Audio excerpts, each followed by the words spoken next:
Hey everybody, it's John King. It is, what the heck is today? Friday, September the 12th.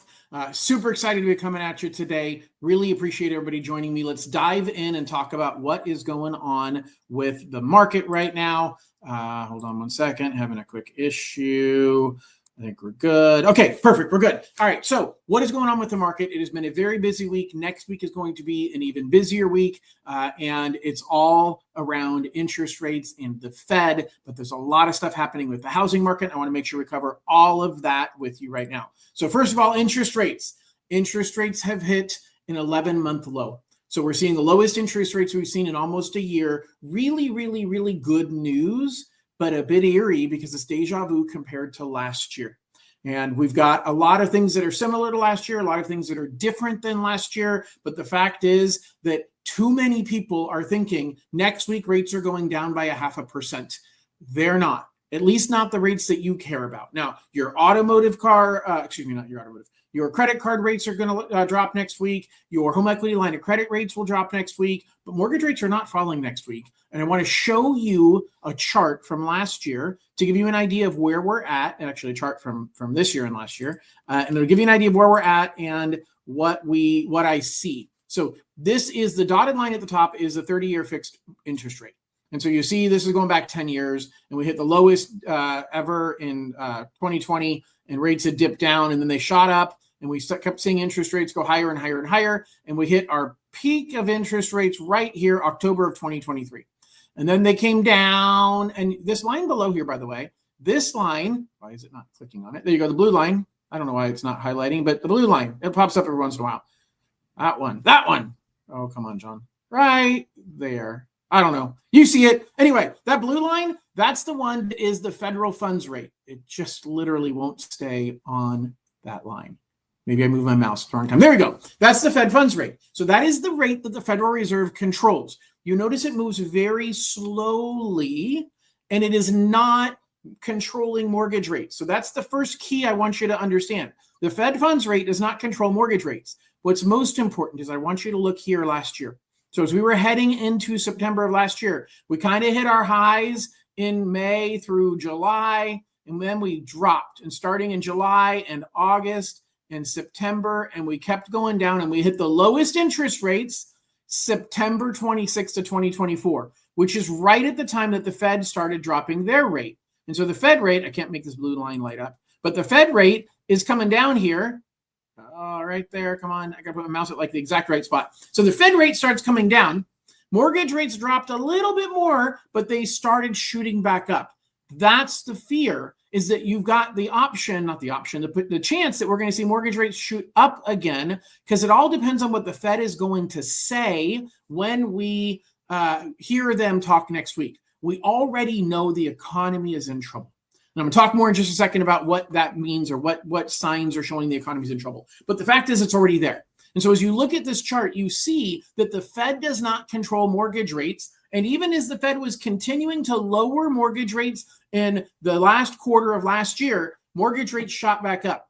Now, I'm not trying to scare you and say that's going to happen again. What I want to be clear is the Fed does not control mortgage rates. And so as mortgage rates are moving, they're moving more about what the economy is doing, more about what the markets are doing, the stock market, all of that stuff, because mortgages are really a bond, and bonds are traded like stocks are, and there's lots of other factors that come into it.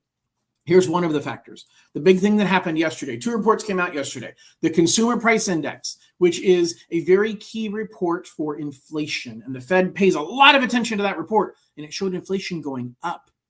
Yet another report came out yesterday, and it was the weekly jobless claims. And that one showed a spike in the number of people that said, hey, I became unemployed in the last week. That's a new claim for being jobless. That's a really big deal, because we had news that showed inflation is actually moving up a tick, and we had news that showed that unemployment is moving up, and the markets responded more to the unemployment than they did the inflation. And so there's a really important lesson there. The Federal Reserve needs to pay more attention to unemployment than they do inflation. And the market expects that to be the case. Even though the Fed's been saying inflation is all we care about, the truth is unemployment and a rise in unemployment is going to be a bigger detriment to the economy than inflation going up a little bit. And the Fed has two jobs. You've heard me say this a million times. Their first job, and not in any particular order, but their first job is to keep prices stable. That means some inflation is good, but not too much inflation.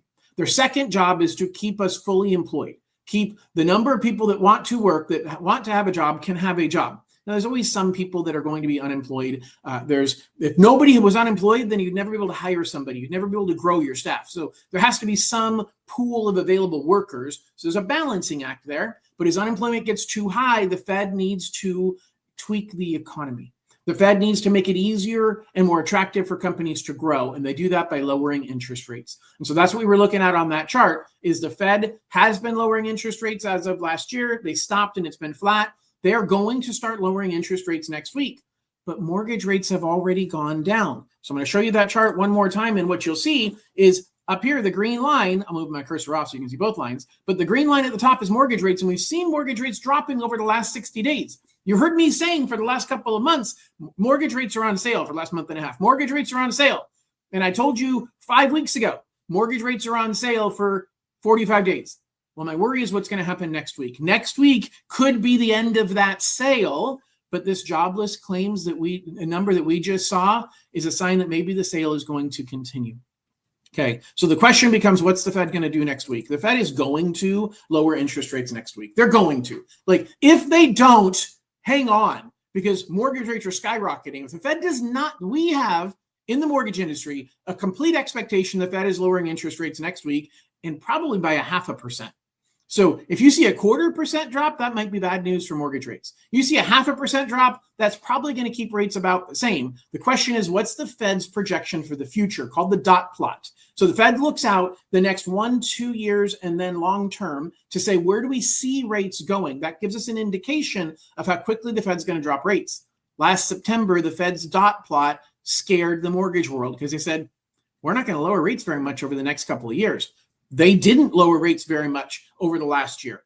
So the question is, what is their projection going forward? Now, Trump's trying to change the makeup of the Fed and hopefully get more people into the Fed that are pushing for lower interest rates. That may or may not be a good outcome, because once the Fed becomes controlled by the president, that removes some independence, and that's a concern for the markets as well. So there's lots of crazy moving pieces here. But the truth is, a rate cut in September, the odds are super, super high. If we don't see a rate cut next week, that's really, really bad news. The question becomes, what are they projecting for October and December and beyond? That's what's going to drive interest rates next week. And more importantly, is what Powell says during the press conference, because Powell will speak to what they discussed and what they see happening with the economy. The last time we heard from Powell was about 3 weeks ago, 4 weeks ago. They were in their annual retreat in Jackson Hole, Wyoming. And he said very clearly, look, we are now very worried about about unemployment. And if he continues to reiterate that, even in light of the fact that yesterday's inflation report came up, then that is a better sign to the market that, hey, the Fed is focusing on unemployment. Unemployment clearly is a problem. Therefore, we expect the Fed to continue lowering interest rates, and that will drive rates down next week. But it's all about what Powell says and how he says it. And I've said this a few times. Powell is stuck between a rock and a hard place right now, because if he says, I'm going to start lowering interest rates, Trump's going to take credits for the fact that he got Powell to say that. And they are adversaries right now. They've been fighting.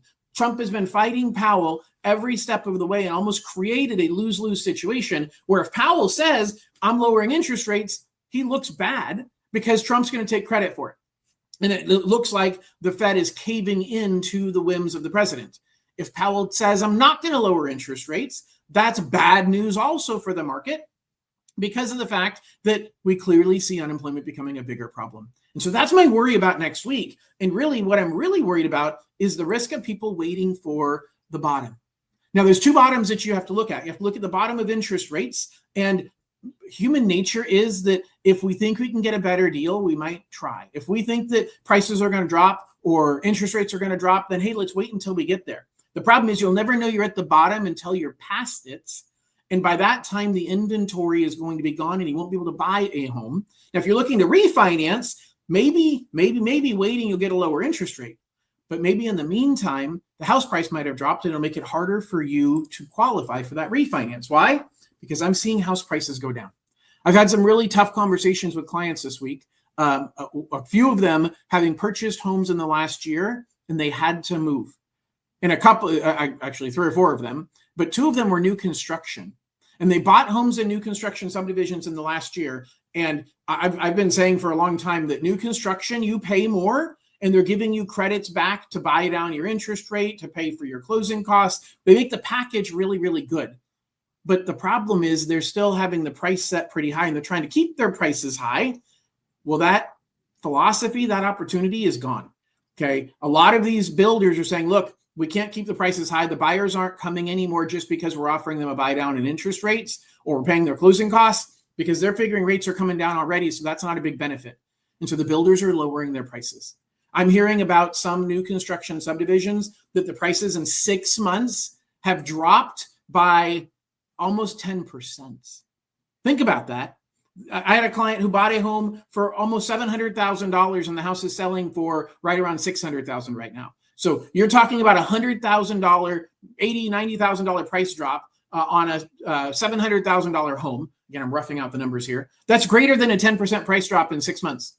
And the problem is, if you're refinancing, your refinance is based upon what the home value is at the time we're doing the refinance. And so if interest rates drop and you're saying, I'm going to keep waiting for rates to drop, but you end up in a position where the home value drops as well, you lose the opportunity to refinance because current lending guidelines say you cannot do a refinance unless you have equity in the property at this moment, enough equity in the property at this moment. Now, there are a couple of exceptions to that. If you have an FHA loan and you don't have any down payment assistance or second mortgages, you can refinance without an appraisal. You have a VA loan, you can refinance without an appraisal. But if you have a conventional loan, you must have an appraisal when you refinance. And if you don't have enough equity in the property, you can't refinance. Now, back in 2009, the federal government realized we have a problem that a lot of people want to refinance and they can't because they're underwater. And it was a major problem. Underwater meaning you owe more on the house than what the house is worth. Now, that problem was exacerbated in 2009 because everybody had adjustable rate mortgages. Today, people don't have adjustable rate mortgages. They have fixed rate mortgages. So your payment isn't going to go up. But for some people, they have a different problem. They lost their job or they took a pay cut because the economy is becoming more challenging. And now they can't afford the payment that they had, not because the payment went up, but because their ability to pay went down. And that person has to refinance or they're going to lose their home. And some of those people are going to lose their home, which is going to cause prices to drop a little bit more. And so it is a very delicate time in the market right now. It's a good thing in general. I said it for the last 3 years that house prices have stayed higher than they should have because with interest rates going up this much, house prices should have gone down. Well, now we're seeing house prices start to come down. This isn't everywhere in the country, but it's in more places than it's not. And the longer we wait to pull the trigger, the more you risk that, okay, if I'm buying a house, maybe I can get a lower purchase price, but will there be any inventory? Because I'm hearing stories right now about buyers coming back into the market, and in certain regions, the inventory, the number of homes for sale is being eaten up very, very quickly. We had a lot of inventory sitting this summer, and that's been causing price drops, but as buyers are coming back in, that inventory is getting eaten up, which will cause prices to start going back up. Theoretically, it should happen that way, that as interest rates come down, prices should go up. But you've also got the dynamic, like I said, with the builders that are, hey, they need to keep building homes. They need to keep selling homes. And so they're going to do that. And if they need to lower prices to do it, they will. And that impacts the retail price of resale homes. Okay. So you've got a dynamic here that could go either direction. And so my biggest concern is we've got falling housing prices in some sectors.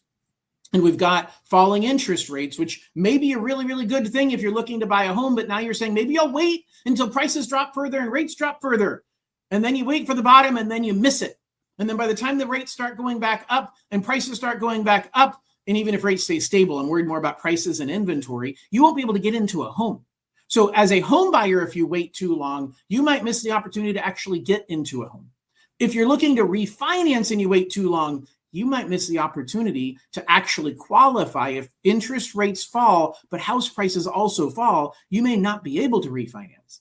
Now, if this becomes a bigger problem, the federal government might open up programs again that allow people to refinance when they're underwater. but that's going to require them to see this as a major epidemic. And we've got a long way to go before we get there. So those of you who bought homes recently with small down payments, you're hoping and waiting for interest rates to drop so you can refinance, maybe, but maybe not. And that's the sad news, is that as this market starts to shift in ways that we didn't predict, you're going to be in a position where you may be stuck with that interest rate longer than you wanted because of the fact that you can't refinance because house prices have dropped unless you're willing to put money into the transaction, unless you're willing to pay down your balance. And for some people, that is an option. But for a lot of people, it's not. So this is a window of opportunity right now for buyers and homeowners. If you are a homeowner and you're looking to refinance, it's a great time to look at the numbers. If the numbers make sense, pull the trigger, lock the rate, close your eyes, don't look again.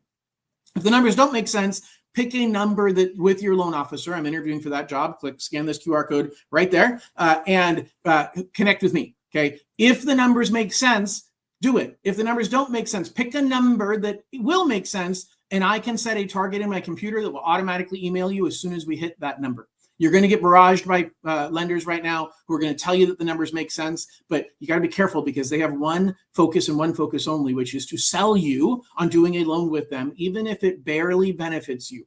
And you don't know me necessarily unless you've worked with me already, but I have built a business and a career over the last 25 years of telling people the truth, even if it means I'm not doing the deal. Because I believe if I tell you not to refinance, you'll tell all your friends to come to me and remind them or let them know that, hey, by the way, John told me the numbers didn't make sense. So if he tells you they do, he's telling you the truth. That's how I've built my reputation. And I'm counting on you trusting me to help guide you through these waters. Okay, so really, we've got a tumultuous week coming up, the biggest one being the Fed decision that's coming on the 17th. I think that if you have the opportunity to lock going into it, unless you are a gambler, you might be best off locking early next week before Wednesday.